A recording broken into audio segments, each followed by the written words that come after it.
Hello everyone, welcome to Sanmarga classes. 12ನೇ ಪ್ರಶ್ನೆ, ಪ್ರಾಚೀನ ಭಾರತದ ನಾಗರಿಕತೆಗಳು.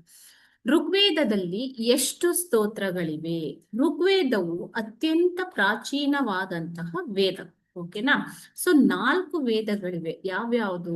ಋಗ್ವೇದ, ಯಜುರ್ವೇದ, ಸಾಮವೇದ ಮತ್ತು ಅಥರ್ವಣ ವೇದ.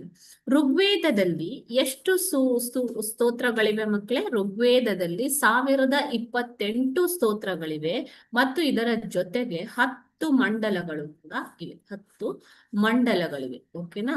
ಈ ಋಗ್ವೇದವು ಅತ್ಯಂತ ಪ್ರಾಚೀನವಾಗಿದ್ದು ನಿಸರ್ಗ, ದೇವರು ಮತ್ತು ದೇವತೆಗಳ ಆರಾಧನೆಯ ಸ್ತೋತ್ರಗಳನ್ನು ಇದು ಹೊಂದಿದೆ. ನಿಸರ್ಗ ಅಂತಂದ್ರೆ ಗಾಳಿ, ನೀರು, ಸೂರ್ಯ, ಚಂದ್ರಗಳು ನಿಸರ್ಗ ಅಲ್ವಾ? ಸೊ ನಿಸರ್ಗ, ಭೂಮಿ, ಓಕೆನಾ? ಮತ್ತು ದೇವತೆಗಳ ಆರಾಧನೆಯ ಸ್ತೋತ್ರಗಳನ್ನ ಇದು ಹೊಂದಿದೆ. ಓಕೆನಾ?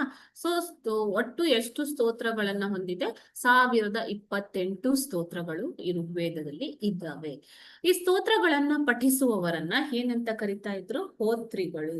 ಓಕೆ, ಸ್ತೋತ್ರಗಳನ್ನ ಪಠಿಸುವವರನ್ನ ಹೋತ್ರಿಗಳು ಎಂದು ಕರೆಯಲಾಗುತ್ತಿತ್ತು. ಸ್ತೋತ್ರ ಪಠಿಸುವವರು, ಸ್ತೋತ್ರ ಪಠಣೆ ಮಾಡುವವರನ್ನ ಹೋತ್ರಿಗಳು ಎಂದು ಕರೆಯಲಾಗ್ತಾ ಇತ್ತು. ಓಕೆನಾ? ಸೊ ಇದು extra information. Okay, thank you.